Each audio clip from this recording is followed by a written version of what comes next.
Reporter प्रतीक पर आपका स्वागत है। अपराध और अपराधियों के बीच पुलिस एक कड़ी है। पुलिस यदि सक्रिय है और समय रहते कांड का अनुसंधान कर अदालत में अपराधियों को सजा दिलाती है तो स्वाभाविक है कि अपराधियों की संख्या भी घटेगी और अपराध के आंकड़ों में भी कमी आएगी। लेकिन जब बिहार का राजधानी पटना में 1 लाख से अधिक आपराधिक कांड लंबित हों तो अंदाजा लगाया जा सकता है कि बिहार में पुलिसिंग अब तक कैसी हो रही थी। हम बात कर रहे हैं पिछले दिनों पुलिस महानिदेशक विनय कुमार द्वारा पटना आईजी कार्यालय में की गई समीक्षा बैठक की। उक्त बैठक में पटना के एसएसपी सहित जिले में पदस्थापित सभी डीएसपी और एडिशनल एसपी संवर्ग के अधिकारी सिटी एसपी मौजूद थे। साथ ही डीजीपी विनय कुमार के साथ एडीजी मुख्यालय कुंदन कृष्णन और एडीजी सीआईडी पारसनाथ थे। 4 घंटे तक समीक्षा बैठक हुई। जो तथ्य सामने आया वह चौंकाने वाला था। आईजी गरिमा मलिक पटना रेंज की आईजी है।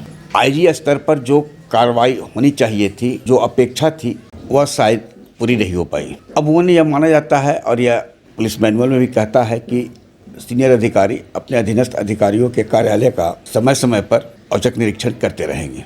पटना एसएसपी कार्यालय का औचक निरीक्षण आईजी स्तर से नहीं हुआ और आंकड़ा जो है वह काफ़ी भयावह है लंबित कांडों का। इनमें ऐसे भी एक नहीं सैकड़ों की संख्या में मामले हैं जो कई दशकों से अनुसंधान के नाम पर लंबित पड़ा है। डीजीपी विनय कुमार ने जब स्थिति की गंभीरता को देखा तो उन्होंने लंबित कांडों की जो विशेष प्रतिवेदित कांड है उसकी समीक्षा की है।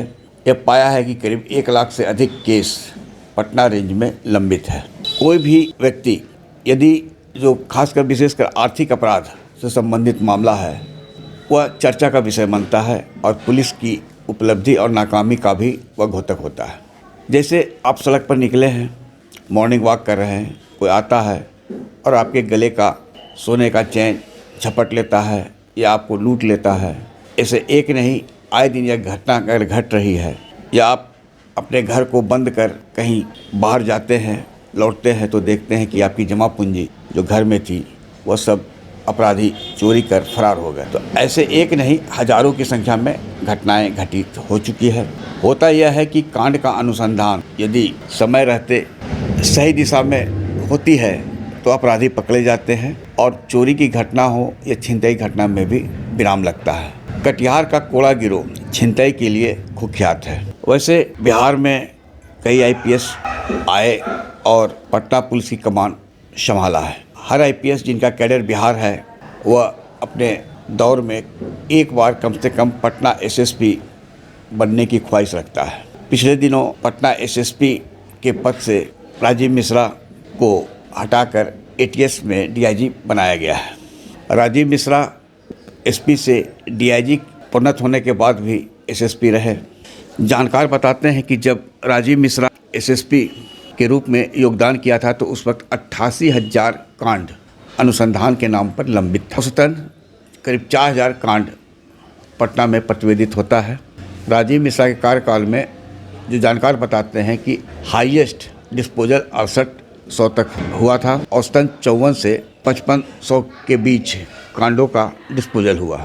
आईजी के स्तर से यदि इस पर और मॉनिटरिंग होती तो पटना के साथ साथ नालंदा में स्थिति में और सुधार होता, लेकिन ऐसा हो नहीं पाया। डीजीपी अमूमन आईजी कार्यालय का समीक्षा नहीं करते हैं, निरीक्षण नहीं करते हैं, लेकिन डीजीपी के पद पर विनय कुमार हैं। विनय कुमार का जो 9 साल 9.5 साल का जो सीआईडी कार्यकाल का अनुभव है कांडों के अनुसंधान, निष्पादन और स्पीडी ट्रायल को लेकर, वह डीजीपी बनने के बाद उसका पूरा लाभ वे उठाना चाहते हैं।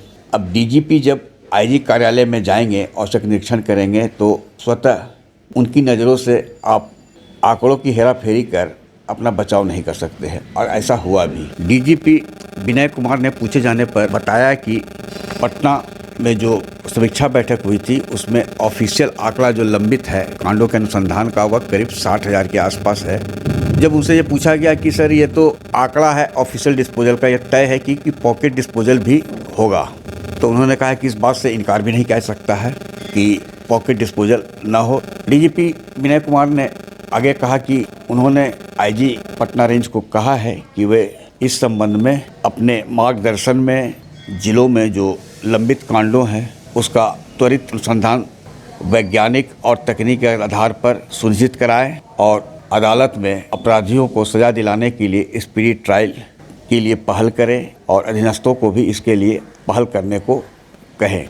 डीजीपी विनय कुमार ने यह भी कहा कि क्योंकि पटना बिहार की राजधानी है, ऐसे में आगे समय समय पर मुख्यालय से पटना पुलिस की आपराधिक मामलों में लंबित कांड है इसकी समीक्षा कराई जाएगी ताकि समय रहते नागरिकों को यानी पीड़ितों को न्याय मिल सके और अपराधियों को सज़ा सुनिश्चित कराया जा सके। आग्रह है कि इस वीडियो के लिंक को लाइक शेयर सब्सक्राइब अवश्य करें। धन्यवाद। नमस्कार।